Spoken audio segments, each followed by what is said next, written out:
Eta gaurkoan, astelena izan da, kirol kontuak izango ditugu mintzagai, gaurkoan bi gonbidatu Nafarroako Mendi eta Eskalada Federaziotik. Batetik Mikel Valdibielso, eskolako zuzendaria, arratsaldeon eta ongi etorri Mikel, eta bestetik Koldo Aldaz, presidente ordea, arratsaldeon eta ongi etorriak izango gara. Arratsaldeon, mila esker. Bueno, konta iguzue, noiz sortu zen Nafarroako Mendi eta Eskalada Federazioa, ja duela urte batzuk, ez?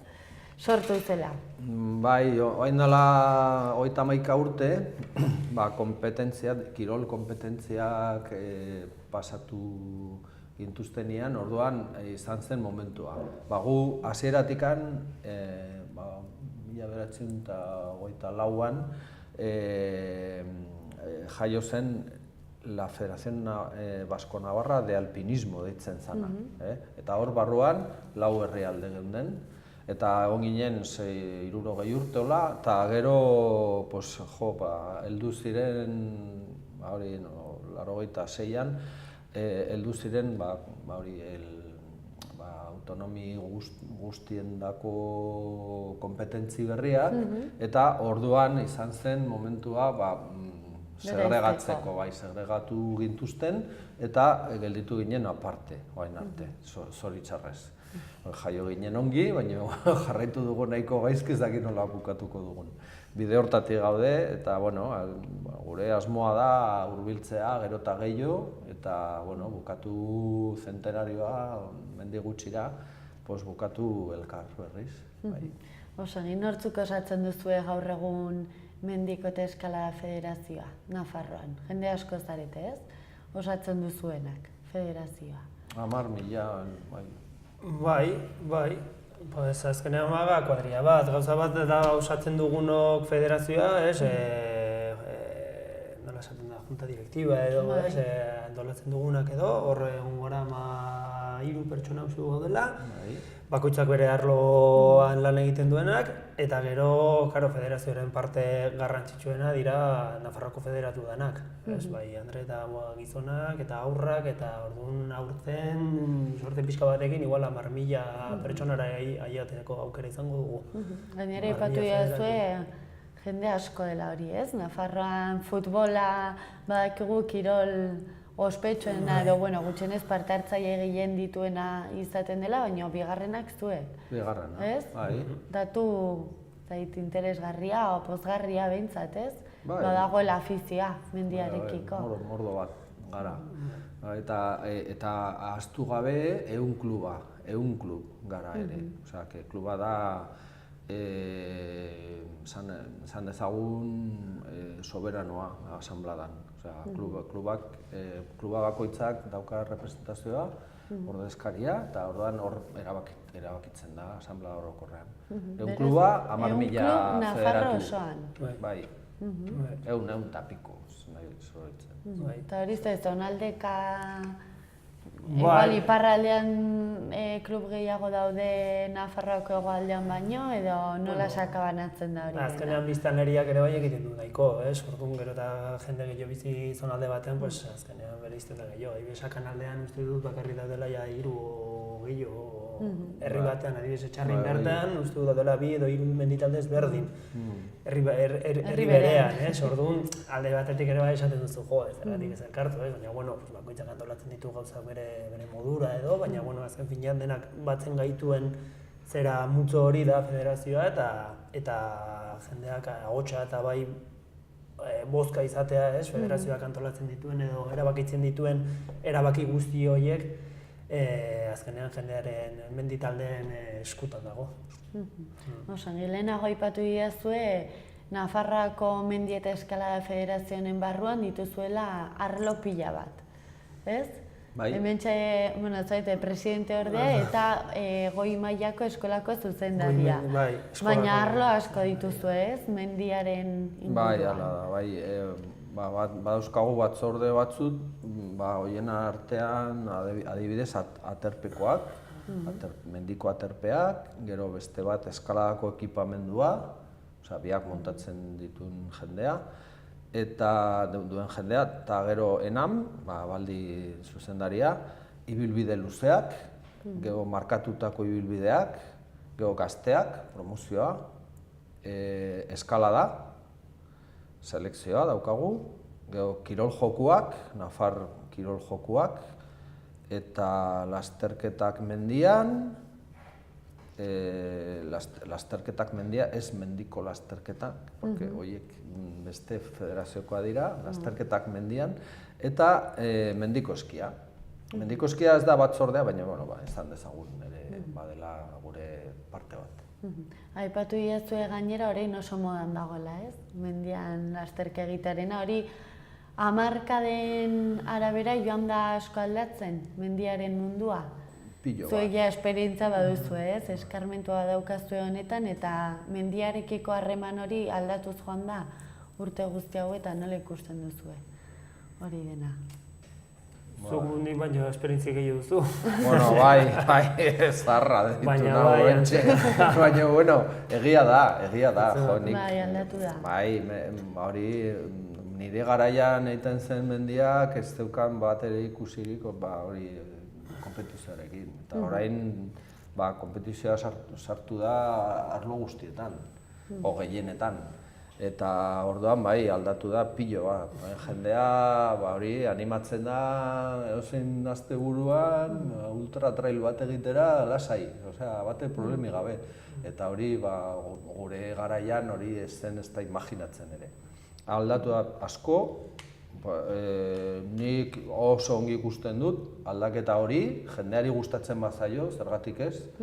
Eta bakoitza berea, bakoitzak sentitu behar du, kapaza den, noraino heldu leiken eta bere osasunandako noraino heltzea ona den ala ez, hori bakoitza berea. Baina oro har, aurrerapen handia eman dio federazioari, noski. Bai alde batetik federazio asko gehiago garela, eta beste aldetik ere konpetizioak beti egiten du bultzatu egiten du, bai aktibitatea orokorrean, eta baita ere materialan aldaketa. Materiala aldatzen da pilo bat, eta horrek laguntzen gaitu, asko. Nik orain lasterketak ez dut egiten, baina erabiltzen ditu kriston zapatak lasterketatik etorriak. Harinak, goxoak, onak, hori argi eta garbi dago. Hemen izan, bai. Ez, azkenean dago eztabaida pixka eta handi bat, dago jendea igual zuzendu izan dituela kirol mota batzuk mendiaren barruan daudenak, baina zuzendu izan dituena batzuk ibiltzera bakarrik mugitzen direla eta beste batzuk sartzen direla, ez dakit nolabait zuzenagoak, espezializatuagoak bai karreretan edo bai bia zailak egiteari begira edo bakoitzak bilatzen du bere lekua mundu hontan, mendizaletasunaren mundu hontan.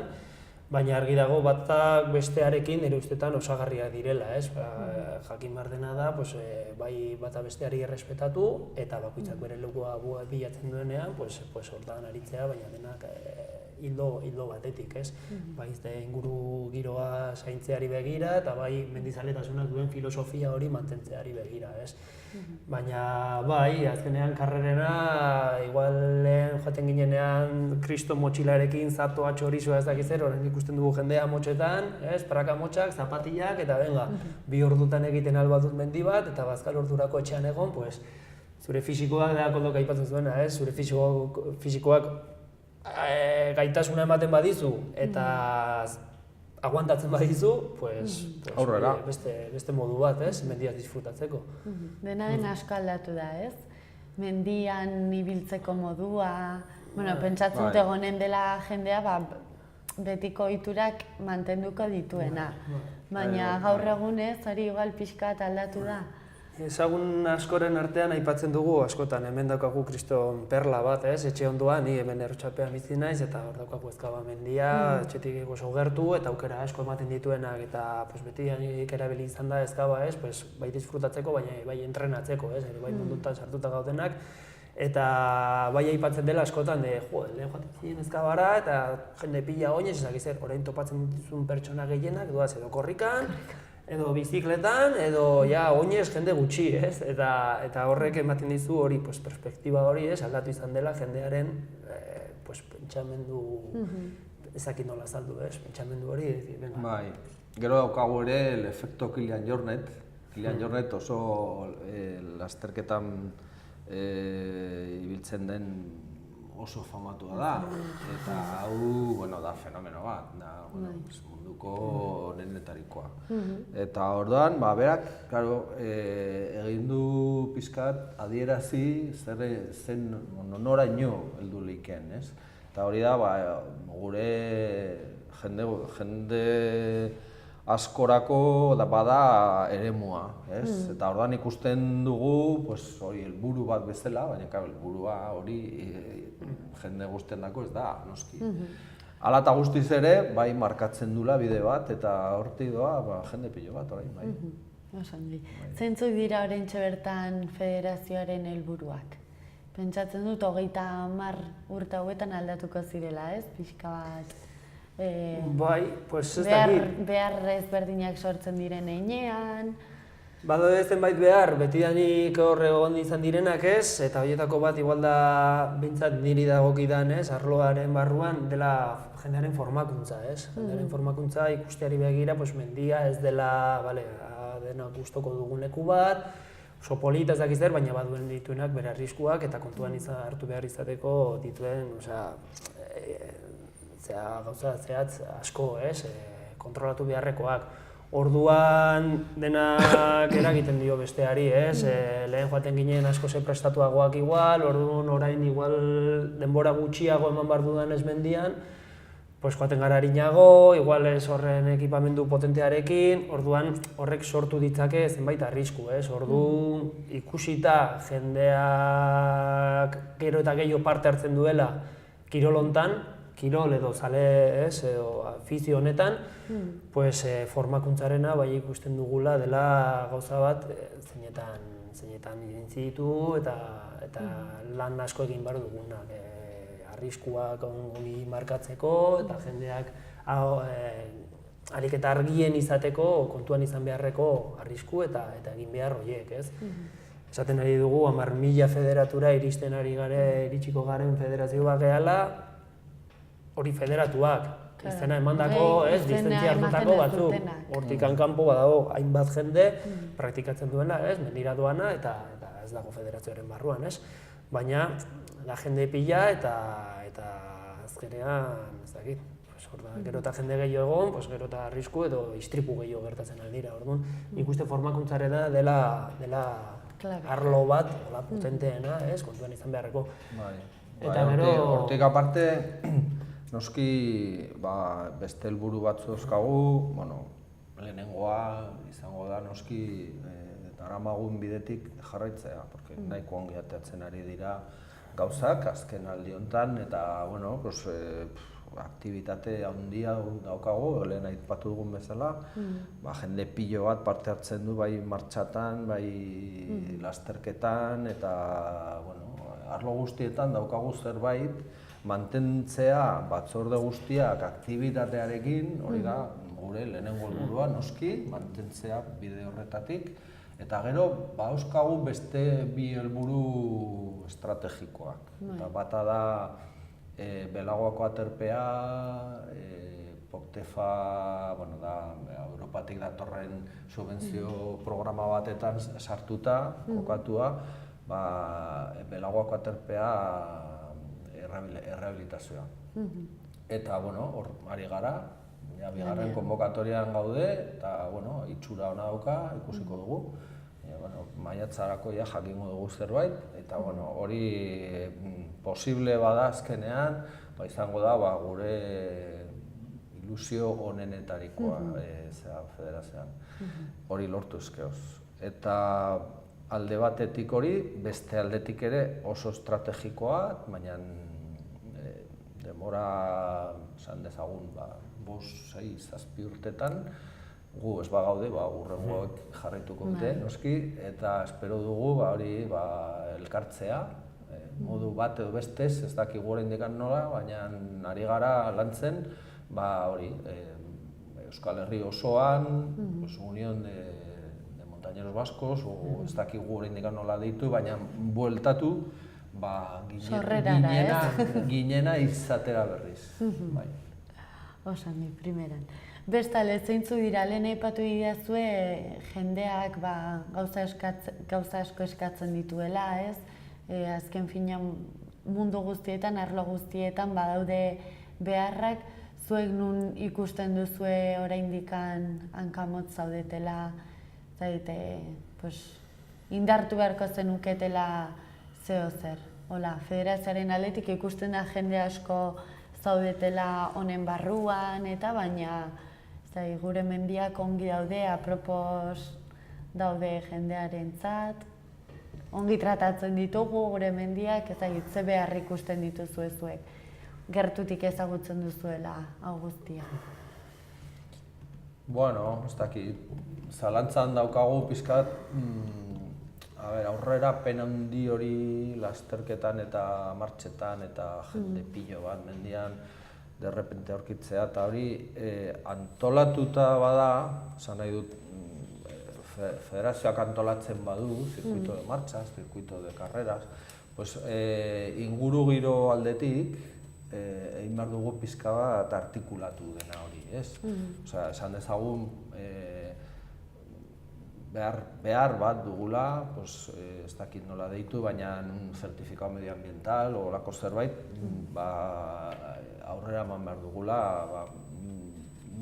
gutxitzeko, bintzat, gure eragina edo, hori da. Hori alde batetik ikusten dut nik, nire arlotikan, ez dudala jarri gainera, inguru girokoa, bai batzordea, ahaztu intzail lehen nerea zalako, baina badago ere. Nik uste gehien bat igual dela, kontok aipatzen ari zuena, ingurumenaren inguruko zainketa hori, ez? Gero eta jende gehiago gaude mendian, eta orain dagoena pixkatola saltxan edo, ez? Indarra edo hartzen nahi duena da eskaladako munduare bai. Orduan badaude zenbait regulazio. Hitz egiten ari gara mendiari buruz, baina zuen barruan ere dago eskalada. Hori da. Orduan badaude zenbait leku eta zenbait arlo eta, kokapen eta zaindu beharrekoa direla, beti egon da regulazio bat leku askotan, baina azkenengo 2 urtetan etorri dira beste zentzu batzuk, zaindu beharrekoak, ez dakiz etxo hori dagolako ez dakin non, orduan guzti hori kontrolatu ahal izatea, alik eta gehien, eguneko egunean igual ezin duzu dena kontrolatu, baina alik eta lan gertuena egitea, bai Nafar gobernuko ingurumen arloarekin, sailarekin edo, azkenean aipatu duzuna, gure eragina izateko alik eta txikiena, inguru giroan. Bai, eskaladan erregulazioa dago urte bateko, ointxe dela gutxeatea da, eta hor ere gu prest gaude Nafar gobernuarekin elkar aurrera emateko, adostuta, posible bada, hor aurkitzen dugu pizka bat utxune bat, baina zuzenduko dugu, espero dut. Eta gero, beste gauza komunikazioa, hori da lehen pasatu zaidana, komunikazioa.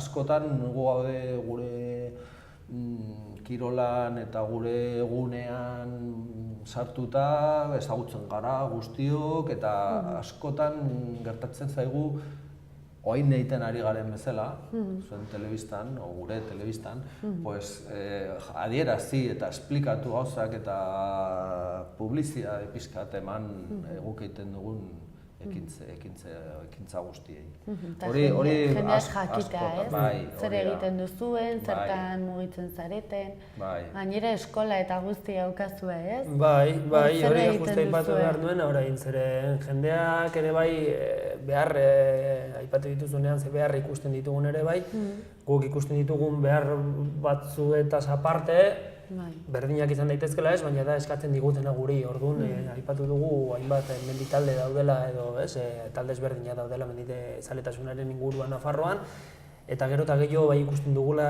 eskatzen digutela formakuntza hori, ez? Jendea gero eta gehiago jaten da mendira, orduan formakuntza txiki hori minimo batzuk, ez? Irakatsi behar izatea, talde horietan parte hartzen duen jende guzti horri. Eta hor bai ikusten dela aldiren baten akatsa ikusten duguna, edo gabezia bai ikusten dugula federazioaren barruan da nola ailegatu, bai ez ditugulako baliabiderik, adibidez hau izan daiteke baliabide zera potente bat, ez?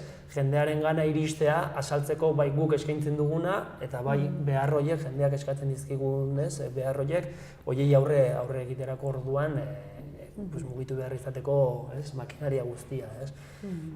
Orduan hor bai ikusten dugula indikan gabezi txiki bat, txiki handi bat, ez? De nola iritsi ahalik eta jende gehienera, ez?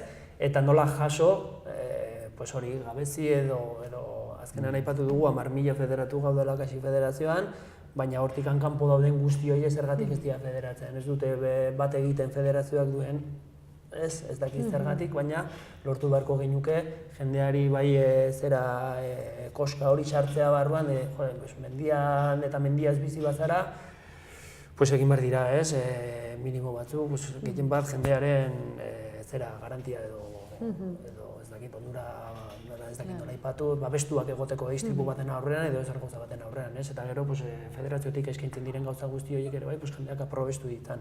Bai, ematen ditugun ikastaroak, menditaldei eskaintzen dizkigu ikastaro oso merkeak ere bai. Azken finean da, subentzionatuak ez, Nafarro Gobernutik jasotzen ditugu diru laguntza nahikotxo.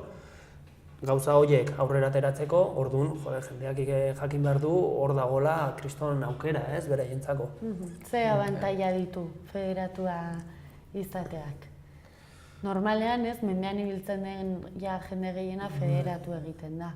Ze onura izaten ditu horrek? Bueno, onura lehendabiziko gauza da, azken finean da pagatzen den kuota bat, ez? Pagatzen duzu diru kopuru bat, ibiltzen zaren zonaldea kontuan izan da, ez? Ez da berdina Nafarroan bakarrik, Nafarrorako federatzeko bakarrik, edo estatu mailako zera, Pirinioak, Alpetara joaten bazera, Himalaiara, ez? Mundu osorako, daude modalidades berdinak, eta lehendabiziko gauza da, kuota horretan zu pagatzen duzuna da seguro bat, istripu seguro bat. Orduan, zure ekimen horiek praktikatzen ari dituzunean, baukazu seguro bat, zein bere gain hartuko ditu, istripu edo zein gauzaren. Bereziki mendiko aktibitaten dako. 10.000 garelako eta horregatik ateatzen da presio hori. Federaziozuk lizentzia horren barruan sartzen dira modalidade asko, ez da bakarrik ibiltzea mendian, eta senderismo deitzen dena, baina goi mendiko aktibidadeak ere sartzen dira, mendiko eskia, eskalada, arroien jetxiera, badaude hor, eta gero badaude gehigarriak, bai pistetara joaten den, eskietzara joaten den jende horrentzako, mendiko bizikleta erabiltzen duenendako, orduan badaude hor zenbait, azken finean hori da, poliza bat, seguretxe bat pagatzen zaio, baina hortaz aparte federaziotik eskaintzen dituguna, dira eskolatik, Nafarroko Goi-mendi eskolatik eskaintzen ditugun ikastaro guzti horietan parte hartzeko beharrezkoa dena da federatua egotearena. Zerren daude subentzionatuak eta arlo pribatu batera joaten bazara, azkenean igual pagatu beharko duzu pixka gehiago, baina hor daude zenbait onura. Eta gero federazioetik antolatzen diren beste hainbat gauza, bai aurrendako edo kirol jokoak edo zenbat eta baintai hola. Bai, gero prezioz berdina dira. Parte hartzea, beharrezkoa da txapelketetan parte hartzeko federatuta izatea, baina gero adibidez federatuta bazaude ere aterpetan deskontua egiten dizute, eta badaude abantaila nahiko, bai. Alde batetik ere lehen astu intzaita aipatzea, hobetu behar dugula ere gure web orrialdea. Hain hortan ari gara eta denbora gutxitan izango da nahiko erabilgarria. Hain arte izan da bizkatola traketx, hain egiten ari gara berri bat eta jendeak bilatuko du ze aktibitate dauden, ze kurtsoan apuntatu lehiken eta dena hori errezago. Oso, nubiekote. Informatikaz da gure fortea, orduan. Nire ez da ere. Mila esker, xala telebistan izategatik oso interesgarria egiten duzuen lana, eta ea pixka bat zuek ezagutzeko balio izan duen elkarrizketan. Ikuste bai. Jendeak probesteko. Noski baietz. Mila esker eta ongi izan. Mila esker.